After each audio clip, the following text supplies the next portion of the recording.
All right.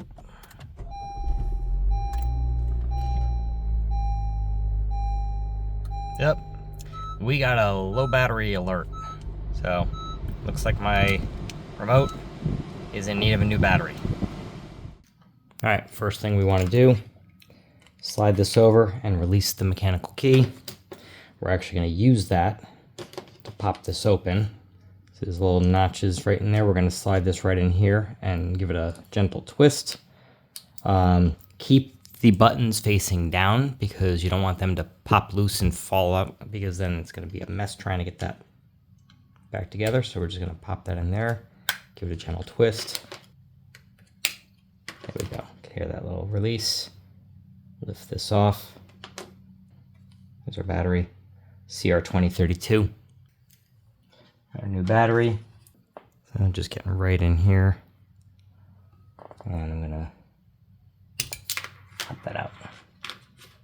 Okay, take the new one, pop it in.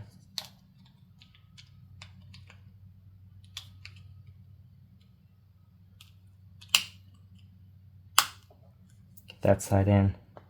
Give it a squeeze, get that side in. Looks like we got signs of life. Let's go try it out.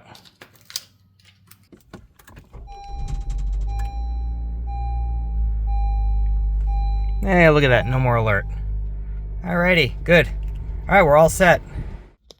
Alright, that was a quick one. So, hopefully you saw that this is, what I forgot to mention is that this is for a 2020 Honda CRV. I'm sure there are other models that are very similar to this, but at least for this model, you could see how quick and easy it is to replace the battery on this. You can do it yourself if you feel comfortable enough to do it. Save you a lot of money instead of having to go to like a dealership or something like that. But as always, use your judgment, and if you don't think you can comfortably do it, then have somebody else do it, but at least you can see what it takes to get it done. So, as always, thank you so much for watching. Be sure to hit that like and subscribe button, and until the next video, see you later.